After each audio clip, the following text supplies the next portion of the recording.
These are the lava tunnels. Gordon, I am not fireproof! Why didn't you say something? Gordon! Just get in my mouth. It's actually kind of comfy in here. It is? I've never been in there.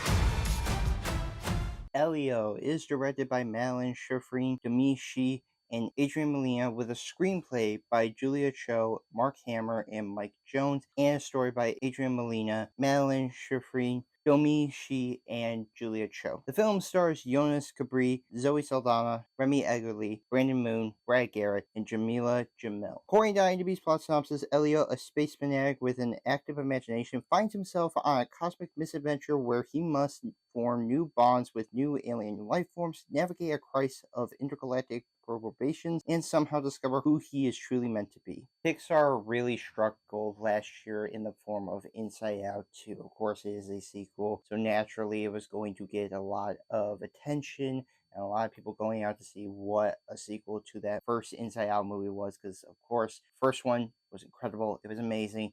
Second one followed suit, did so many great things to really ignite the idea of how Pixar can really truly hit so many levels that they are known for. And yeah, it was a commercial and financial success for them that it led to the idea of more sequels to other animated properties that they have. But before that, of course, we will still be continuing to get original IPs out of Pixar in the form of this movie. As usual, Pixar is used to making their own stories, but in recent years, they've been kind of struggling to have the same impact as they once did. As we all know, in the early years of Pixar, or at least the 2000s, you saw Pixar really dominating Disney's catalog with regards to animated features. And they were always pumping out something amazing. It was almost like an event. And nowadays, Pixar is just kind of like, all right, well, if they make one, I'll probably see it, but I'm not going to rush out really that much to see a new Pixar movie. I could just wait. So, of course, there's other circumstances with regards to that statement, but rather, Pixar just doesn't have the huge charm or huge impact as they once did, and I do kind of feel bad in that way. And I know so many people will say, Zach, why do you feel bad for a company like Pixar? Well, it's just simply because animators. Animation is a very hard thing to do, especially in this day and age where we see a lot of problems like we saw with actually Inside Out 2, where that was having to meet a lot of deadlines, and it was how they were trying to get that movie made. And with this, I was just hoping that not only this could at least give some life to Pixar, but hopefully show that Pixar can still mean something, even if not all their movies are always going to hit. I understand we hold them high so much, but I do think that it is sometimes okay if they don't always meet those highs.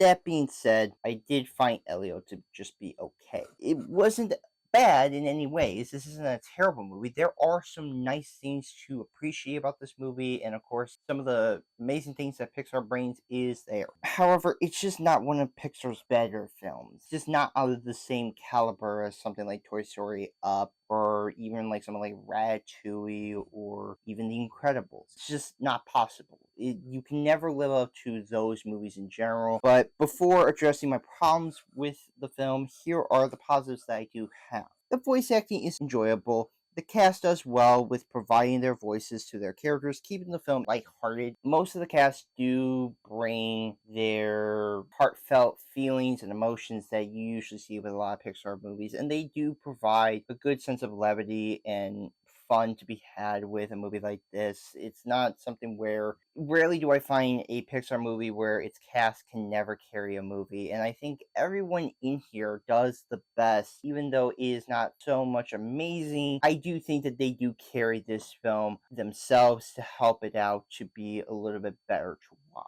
The animation is gorgeous. All the character movement, flight sequences, designs, and color pattern are all top notch. As always, Pixar always delivers on the quality of the look of the animation. If there's one thing that Pixar is known for, and they continue to do so, is that they continue to make stunning, beautiful animated features to this day. There is nothing about Pixar that I will ever say where I say that the animation looks terrible. All the time, their animation looks stellar, and this movie shows it. The way in which it showcases space, the colors of some of the aliens, the character movements, the way in which flight sequences are, it's all there. It's what you expect Pixar to always keep on evolving and adapting for the new media. And they always keep on making it so amazing and so gorgeous to look at that you just are always in awe of what they've always come up with and what they always continue to do so with it. The music is wondering. Composer Rob Simonson brings the cosmic and out of the world styling that suits the film, contributing to the out of this world nature of what the movie is going for. Usually, when it comes to Pixar and how they usually tend to do their scores, they like to always kind of keep it within the theme of what the movie is. And thankfully, Rob Simmons conveys that through this really alien, cosmic wonder type of feel that only a movie like this would really want to achieve. And thankfully, because of Simonson and really trying to delve deep into the feelings of the our space landscape, or at the very least the alien nature of it all, I think he does an amazing job of making sure that that vibe is always consistent.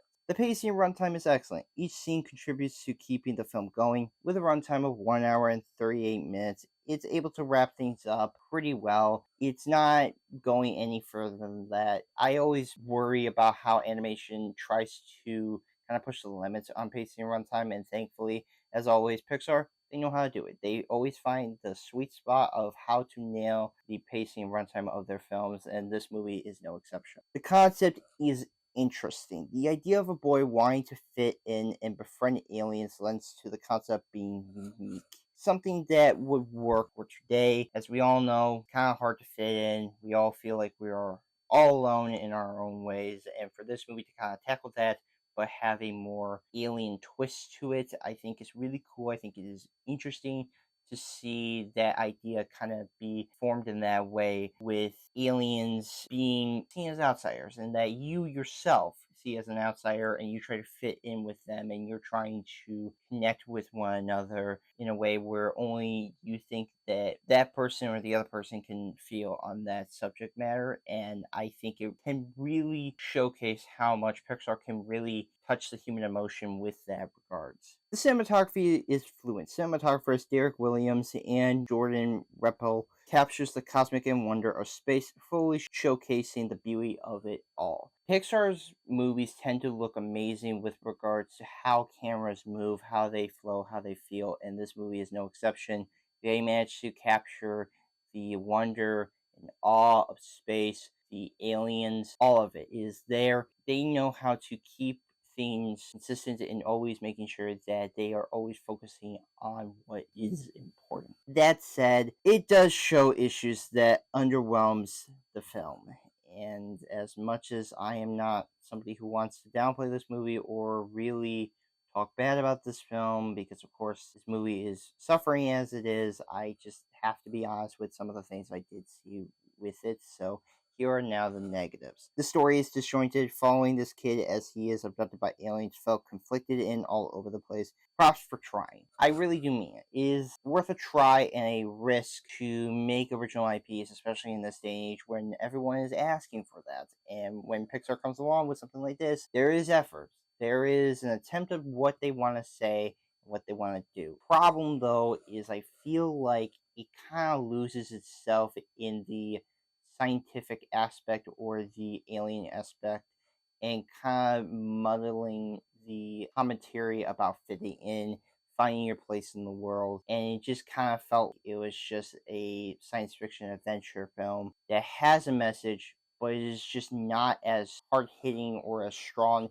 as I feel like they were trying to take it. And that, I think, is the problem with the film, is that it just conflicted on what it's trying to do. Does it want to be fun, or does it really want to take itself seriously in the form of trying to have this message of fitting in and belonging? The editing is strange. Most of the cuts are good. Most of the time, the editing here is actually not bad. But it does throw in weird post slow motion that disrupts the flow of things, feeling kind of pointless to had. It was weird seeing some of those choppy slow motion in the film where I just felt like it felt unnecessary. It seemed like they were placeholders for where they wanted to do with the editing, but to me, it just doesn't work. It felt off having those post choppy slow motion edits that it just does not help the film in that it has amazing editing, but when you throw those in, it just feels a little weird and unnecessary.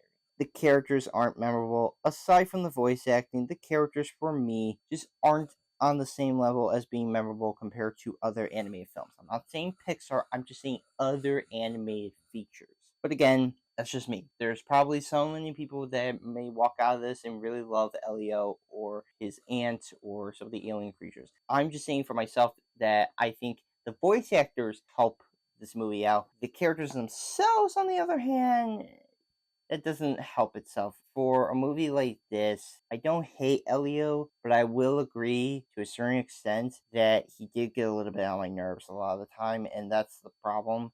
Is that I shouldn't feel like that. But even by the end of the movie, as much as I do feel some sort of sympathy for him, it did get to a point though where I wasn't fully in love with him, nor was most of the other characters in this movie. They just kind of felt kind of templates that you've seen a lot of times in animated features or just movies in general that you just have seen done better. The direction is all over the place. Directors Madeline, Domee, and Adrian Molina can't quite land on the science fiction aspect or the messaging feeling inconsistent. And that's the problem with not just the story, I think it has to deal with also the direction and how they want to tackle the messaging of the film, but it just seems like they get lost in the shuffle of just the scientific wonder, the cosmic element.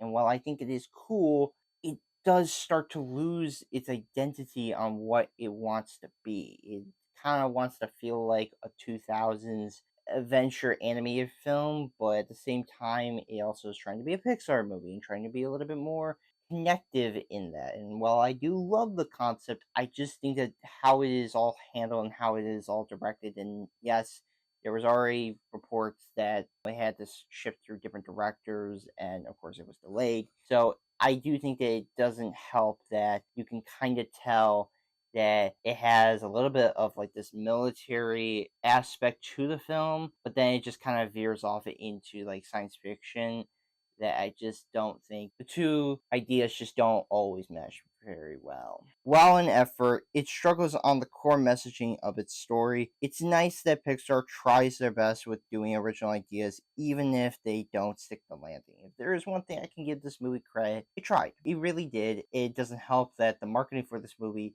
is not good and is pretty bad. Hopefully, the next one can stick the landing with next year. They will be making another original IP, so hopefully they can do well with that. And good luck to the team that's working on it.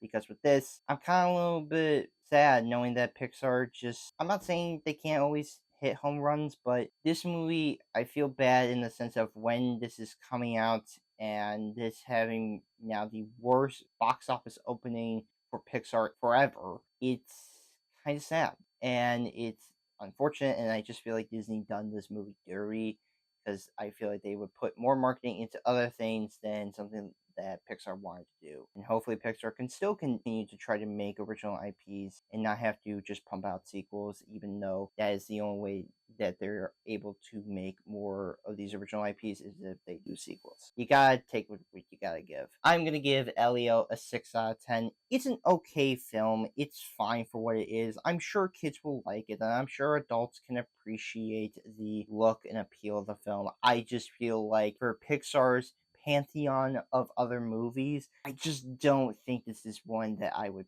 pick over something like Monsters Inc. or Toy Story or The Incredibles. I just feel like those movies are better suited for people to watch in terms of if you want something memorable and something that can really touch on an emotional level or on a very heartwarming level, or even something like Inside Out can do that. But with something like this, not quite. And I just hope next time they come prepared, or rather, they just keep on trying. Try the best that they can, and I'll give them at least some benefit of the doubt. I mean, hell, Disney ain't gonna create original IP, so you might as well have Pixar do it. I will be soon doing a review for F1, and then all of June could be over, and we can start July's reviews. So, yes, look forward to those reviews and other reviews coming soon.